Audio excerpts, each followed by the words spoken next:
Hi friends, welcome to Nahash media. இன்றைக்கி நம்மளுடைய சேனலில் எங்கள் சாய்க்குட்டியுடைய பிறந்த நாள் பிளாக் பார்த்துடலாம். நாங்கள் பார்த்தீங்கன்னா மருதாணி வைக்கிற பிளான்லாம் கிடையாது ஃபஸ்ட்டு.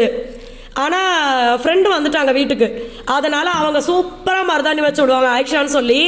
எனக்கு வந்து தங்கச்சி தான், குட்டி பொண்ணு, அதனால் அவங்க கையால் நம்ம கையிலையும் மருதாணி வச்சிடலாம் அப்படின்னு சொல்லி வச்சுட்டு இருந்தோம். இந்த சைடு பார்த்தீங்கன்னா அந்த உருளைக்கிழங்கு பட்ட பாடு இருக்கே, மகி ஃபஸ்ட்டு ஆரம்பித்தார், அடுத்தது வைஷு கை வச்சா, அடுத்தது பார்த்தீங்கன்னா பஞ்சு, இப்படி ஆளாளுக்கு கை வச்சு செஞ்ச உருளைக்கிழங்கு. அது இந்த அம்மா வந்து நான் மருதாணி போட்டுக்கிட்டு இருக்கேன்னு சப்பாத்தி தைக்க கூப்பிட்டாரு. அவர் எங்கே ஏறி உட்காந்துட்டு சப்பாத்தி தைக்குது பாருங்க. இவளுக்கு வந்து இந்த வீட்டில் அவ்வளோ சேட்டை. இதுக்கு வந்து எங்கள் வீட்டில் ஒரு குழந்தை மாதிரி எதுவுமே சொல்ல மாட்டோம் எதனா சேட்டை பண்ணுச்சு அப்படின்னா. ஆனால் இதில் மகி ஏறி உட்காந்தாருன்னா நான் திட்டிருக்கேன், நான் ஏறி உட்காந்தாருன்னா இவர் கேள்வி கேட்டிருக்காரு. இவ ஏறி உட்காந்தப்போ நாங்கள் 2 பேரும் சிரிச்சுக்கிட்டு தான் இருந்தோம். அதுக்கப்புறம் பஞ்சு பார்த்தீங்கன்னா எல்லாத்தையும் க்ளீன் பண்ணிட்டு இருந்தாங்க. பஞ்சு வந்து எப்போவுமே நம்ம வீட்டுக்கு வந்தாங்கன்னு வச்சுக்கோங்களேன், அந்த வேலையை இழுத்து போட்டு பண்ணுறது, சும்மா இருக்க மாட்டாங்க, ஏதாவது ஒன்று பண்ணிக்கிட்டு இருப்பாங்க. அதே மாதிரி ஏதாவது ஒன்று தப்பாக செஞ்சோம்னா வச்சுக்கோங்க, நம்மளையும் போட்டு திட்டிகிட்டு கிடப்பாங்க. பஞ்சு வந்து சுத்தமாக இருக்கணும், க்ளீனாக இருக்கணும் எல்லாமே. அதேமாதிரி துணியெல்லாம் மடிக்காம வச்சு எடுத்து மடித்து வச்சிருவாப்புல. இதெல்லாம் சொல்கிறேன், அடுத்த வாட்டி பஞ்சு வரப்போ மடித்து வச்சிருவேன். அதுக்காக தான் என் மருதாணி எப்படி இருக்குது பார்த்தீங்களா, எனக்கு ரொம்ப பிடிச்சிருந்தது.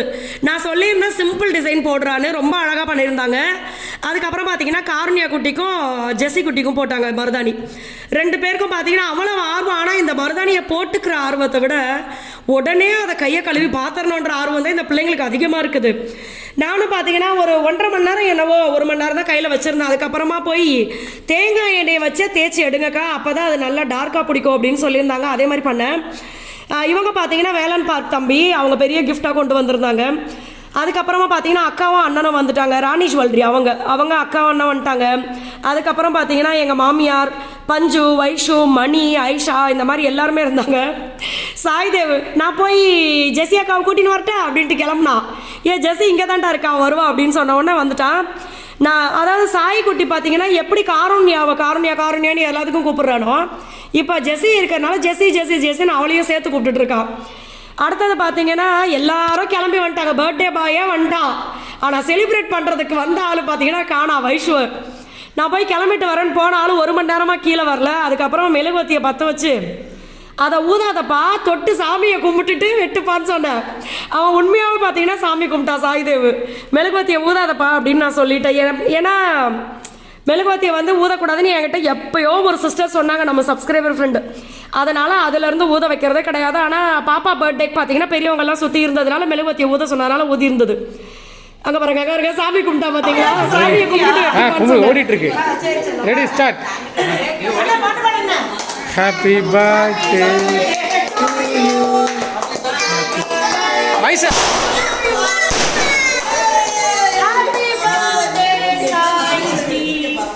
Happy birthday to you, happy birthday.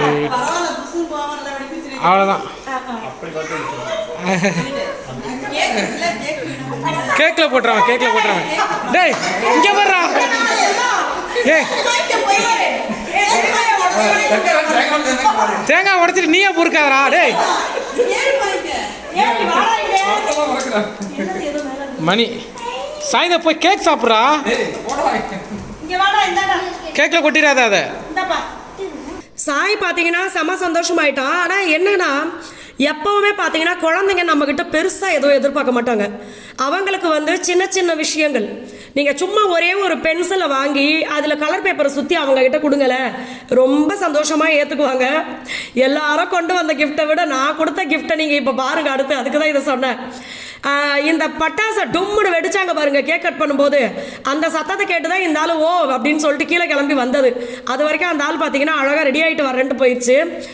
அப்புறம் பார்த்தீங்கன்னா எல்லாருமே கேக்கு ஊட்டி விடுறதுக்கு ஆரம்பிச்சிட்டோம். நாள் தம்பி சொல்கிறான் என்கிட்ட, அம்மா கேக்கு ஊட்டி விடும்போது மூக்குலையும் கன்னத்துலையும் தேய்ச்சி விடுங்க அப்படின்னா. அதனால் முன்னாடியே சொல்லி வச்சுட்டோம். எல்லாரும் தேய்ச்சி விட்டாங்க. தேய்ச்ச உடனே கடுப்பாயிட்டான். என்னென்ன வர்றவங்க போகிறவங்கள மூஞ்சில் சந்தனத்தை பூசிட்டு இருக்கீங்கன்ட்டு. அங்கே இருங்க அப்படியே வித்தியாசமாக கத்திக்கிட்டு அவன் என்னென்னா அவனுக்கு ரொம்ப குஷியானதில்ல, அவருக்கு என்ன பண்ணுறதுனே தெரில, தலைகால் புரியாமல் ஆடுவாங்கல்ல அந்த மாதிரி ஆடிக்கிட்டு கிடந்தான். இதை விட ஒரு காமெடி பண்ணா பார்த்தீங்களா, அது முடிஞ்சுதா செல்லம்? முடிஞ்சு காசை போய் என்னன்னா உடச்ச நீயே தேங்காய் போய் எடுத்துக்கிட்டு இருக்கேன்ட்டு இருந்தோம். செம ஜாலியாக இருந்தது குட்டீஸோட சேர்ந்து.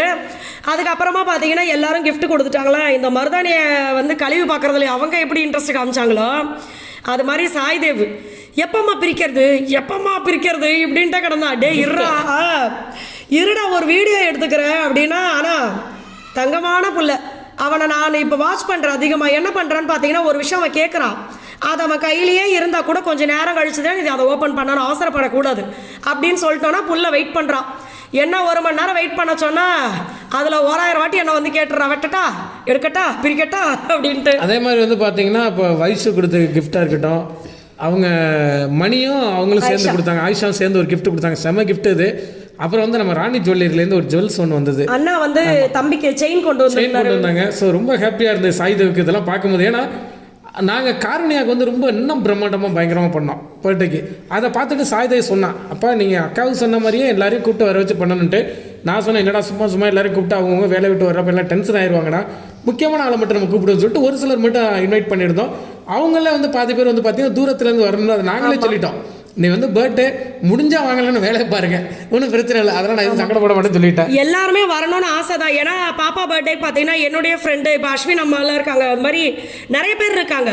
நான் எல்லாரையுமே கூப்பிடணும் அப்படின்னு ஆசை. ஆனால் பிப்ரவரி அந்த பிறந்த நாள், இப்போ இந்த பிறந்த நாள் கூப்பிட்டு வச்சு எல்லாரையும் அவங்களும் வந்து கிஃப்ட் வாங்காமல் வரமாட்டாங்க. அப்போ நம்மளால அவங்களுக்கு ஒரு இது சங்கடமாயிடக்கூடாது அப்படின்றதுனால தான் சரி. ஆனால் எனக்கு கண்டிப்பாக ஆசை இருக்குது, அடுத்த வருஷம் தம்பிக்கு பார்த்தீங்கன்னா 6 வயசு, அப்போ தங்க பிள்ளைக்கு வந்து சூப்பராக பண்ணணும் பர்த்டே அப்படின்னு ஆசை இருக்குது எனக்கு. நான் கொடுத்த கிஃப்டெல்லாம் பாருங்கள், எல்லாரும் கொடுத்த கிஃப்ட் பின்னாடி இருக்குது. ஃபஸ்ட்டு வந்து அவன் ரொம்ப நாளாக கேட்டுக்கிட்டு இருந்தான் போர்டு, அதுக்கு ஒரு மார்க்கரு, அதை அழிக்கிறதுக்கு டஸ்டர் ஒன்று, அடுத்து 28 ரூபாயில் ஒரு பேனா, அடுத்தது பார்த்தீங்கன்னா அதான் மார்க்கரு. இந்த மாதிரி சின்ன சின்ன விஷயங்கள், கிளே வாங்கி கொடுத்தேன்.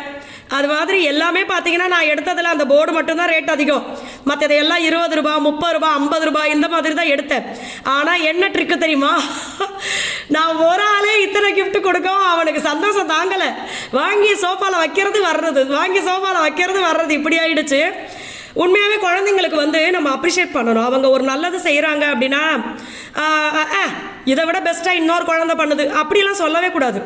நம்ம குழந்தை வந்து என்ன செய்யுதோ அதை நம்ம தான் அப்ரிஷியேட் பண்ணணும், அப்போ தான் அடுத்த விஷயத்தை அவங்க செய்வாங்க. ஒன்று அதே மாதிரி குழந்தைங்க ஏதாவது ஒரு முக்கியமாக ஒரு நல்ல விஷயம் பண்ணிட்டாங்க அப்படின்னா அடிக்கடி கிஃப்ட் கொடுக்காதீங்க, அந்த கிஃப்ட் மேலே ஒரு சுவாரஸ்யமே இல்லாமல் போயிடும்.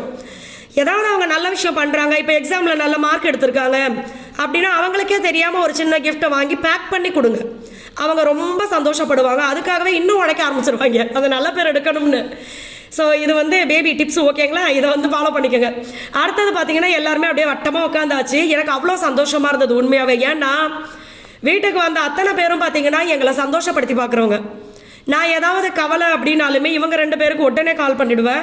அதே மாதிரி மகிக்கு வந்து அண்ணா இருக்கட்டும், இல்லை ஜெயபால் அண்ணா இருக்கட்டும், அதே மாதிரி இங்கே வயசுல அண்ணன் முடிக்கணே பார்த்துக்கலாம் 2 பேரும். வயசுலாம் நான் 2 மணி நேரம் பேசினாலும் உட்காந்து கேட்கும், எதுவுமே சொல்லாது. ஆமாக்கா விடுங்கக்கா கவலைப்படாதீங்கக்கான்னு சொல்லி கேட்டுகிட்டே இருப்பான். அவன் பேசுகிறத நான் கேட்பேன். அதே மாதிரி அண்ணன் மொக்க காமெடிக்கெல்லாம் அண்ணன் சிரிப்பார். அது எதுக்குன்னா நம்மளை வந்து என்ன சொல்கிறது, கவலைப்பட விடாமல் பார்த்துக்கணும், அவ்வளோதான். யாரையும் இப்போ நம்மள்ட்ட கிடையாது, அண்ணன் எல்லாம் எல்லாரையுமே அப்படிதான். வரவங்க சரி மற்றவங்க சரி யார் மனசு ஈஸியாக புண்படுத்திட மாட்டார். அதனால அண்ணனை வந்து எல்லாருக்கும் பிடிக்கும், எல்லாருக்குமே பிடிக்கும். அங்கே வளர இடத்துல அண்ணனை தான் மெயினாக வச்சு எல்லாருமே காமெடி பண்ணுவாங்க. அண்ணன் அதை டேக் இட் ஈஸியாக எடுத்துகிட்டு போயிடுவார். அதனால எனக்கும் மகிக்கும் பார்த்தீங்கன்னா எங்களை சுற்றி எப்போவுமே பாசிட்டிவாக இருக்கிறவங்க, அதே மாதிரி எப்போவுமே ஜாலியாக பேசணும். அந்த கவலையோட பேசுகிறோமா அதை மறந்துடணும், அந்த கவலையவே. அந்த அளவுக்கு ஒரு ஹாப்பியாக இருக்கிற மாதிரி ஆளுங்க தான் வேணும்னு நினைப்போம். அதே மாதிரி எங்களுக்கு கிடைச்சது. இங்கே பாருங்கள், எனக்கு இந்த ஃப்ரேம் பார்க்கறதுக்கே அவ்வளோ ஆசையாக இருக்குது. எல்லாரும் ஜாலியாக ஒன்றா உட்காந்து எல்லாரும் சாப்பிட்டுக்கிட்டு கிண்டல் பண்ணிக்கிட்டு, உனக்கு சாப்பிட முடியா கூட நான் சாப்பிட்டுக்கிறேன் அப்படின்னு மாற்றி ஒரு 6 நாள் ஜாலியாக இருந்துச்சு. அதே மாதிரி பார்த்தீங்கன்னா நம்ம வீட்டில் வந்து செகண்ட் டைம் வந்தது வந்து ஐஷா, இப்போ தான் 2வது டைம் வந்திருக்கா. ஆனாலுமே வந்து கூட பிறந்த தங்கச்சி மாதிரி ஒரு நல்லா செம ஹாப்பியாக போயிட்டு இருந்துச்சு. அதுக்கப்புறமா பார்த்தீங்கன்னா அக்கா அண்ணா இவங்க எல்லாருமே கிளம்பிட்டாங்க. எல்லாம் வந்து இப்போ இவன் தான் ஒரே அவசரம் அந்த கிஃப்ட்டை பிரித்தே ஆகணும்னு சொல்லிட்டு, சரி வைஷுவ இன்ட்ரெஸ்டாக இருந்தாலும் அவளை கூப்பிட்டு நீ பிரித்து கொடு அப்படி சொல்லிட்டேன். அவன் பாருங்க, இவன் ஒன்று பிரிக்கிறா, அவனுக்கு பொறுக்க முடியலை, அதில் என்ன இருக்குன்னு பார்த்துடணும்னு அது ஒன்று பிரிக்கிறான். வைஷு பிரிக்கிற பாக்ஸில் பார்த்தீங்கன்னா எனக்கு அப்படியே இனிமேல் இதைத்தாண்டா கட்டி பிடிச்சிட்டு நான் தூங்குவேன் அப்படின்னு சொல்லிட்டு இருந்தேன் நான். சூப்பராக இருந்துச்சு. அது ஆல்ரெடி பார்த்தீங்கன்னா நம்மளோட யூடியூப் கம்யூனிட்டியில் கூட இப்போ கூட காலையில் ஃபோட்டோ போட்டிருந்தேன். நல்ல பெரிய பொம்மை, அதுவும் அது வந்து நார்மலாக இருக்கிற கலர் மாதிரி கருப்பு வெள்ளை இப்படி இல்லாமல் மல்டி கலராக ரொம்ப அழகாக இருந்தது பார்க்குறதுக்கு. அதுக்கப்புறம் மணி வாங்கி கொடுத்த gift டொப்பு டப்புன்னு மகியோடைய பேக்லேயே சுட்டு விளையாண்டுட்டு இருந்தேன் நான். அடுத்து பார்த்தீங்கன்னா குட்டி பொம்மை, ஆஃபர். ஆமாம் அக்கா கொடுத்த செயின், இந்த மாதிரி எல்லாத்தையுமே ஓப்பன் பண்ணி சந்தோஷமாக இருந்துச்சு. முக்கியமான விஷயம் பார்த்தீங்கன்னா நம்மளோட நாகாஸ் ஒன்லி நேச்சுரல் ஆஃபர் வந்து நிறைய ஃப்ரெண்ட்ஸ் தமிழ் புத்தாண்டுக்கே கேட்டிருந்தீங்க. பட் அப்போ தான் நம்ம கிட்டத்தில் ஆஃபர் போட்டிருந்ததுனால கொஞ்சம் நாள் ஆகட்டும் அப்படின்னு வெயிட் பண்ணியிருந்தேன். இப்போயும் நிறைய ஃப்ரெண்ட்ஸ் பார்த்தீங்கன்னா மே 1 வருது, இதுலேருந்து கொஞ்சம் நாள் ஆஃபர் கொடுத்தீங்கன்னா நல்லாயிருக்கும் அப்படின்னு கேட்டிருந்தாங்க. ஸோ இந்த ஆஃபர் பார்த்தீங்கன்னா இன்னைக்கு ப்ரைஸ் லிஸ்ட்டு நம்மளுடைய வாட்ஸ்அப் குரூப்பில் நான் ஆட் பண்ணிவிடுவேன். அதை நீங்கள் பார்த்துக்கோங்க. அதே மாதிரி நான் ஈவினிங் ஷார்ட்ஸும் போடுறேன், நம்மளுடைய கம்யூனிட்டிலையும் நான் ஷேர் பண்ணுறேன். ஸோ இந்த ஆஃபரை மிஸ் பண்ணாமல் யூஸ் பண்ணிக்கோங்க.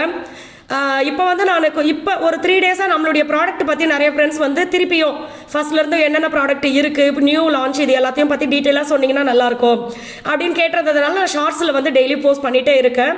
ஸோ அதுவும் பாருங்கள், நம்மளுடைய கால்சியம் அண்ட் அயன் பவுடர் சிம்பிளாக சொல்லி முடிச்சிடுறேன். இடுப்பு வலி, முதுகு வலி, கை கால் வலி, இந்த மாதிரி எல்லாத்துக்குமே சூப்பரான ரிசல்ட் கொடுக்கும், நல்லா சரி பண்ணும். அதே மாதிரி நம்மளுடைய வெயிட் லாஸ் காம்போ ஹெல்தி வேல உங்களுடைய எல்லா பிரச்சனைகளையும் சரி பண்ணி வெயிட் லாஸ் ஆகணும் அப்படின்னா அதை நீங்கள் யூஸ் பண்ணலாம். அதே மாதிரி இம்யூனிட்டி பூஸ்டர் சூப்பராக உங்களுக்கு உங்களுடைய நோய் எதிர்ப்பு சக்தியை அதிகப்படுத்தும். இது மாதிரி ஏகப்பட்ட ப்ராடக்ட் இருக்குது. ப்ராடக்ட் லிஸ்ட்டும் கான்டாக்ட் நம்பரும் கமெண்டில் கொடுக்குற பாருங்கள்.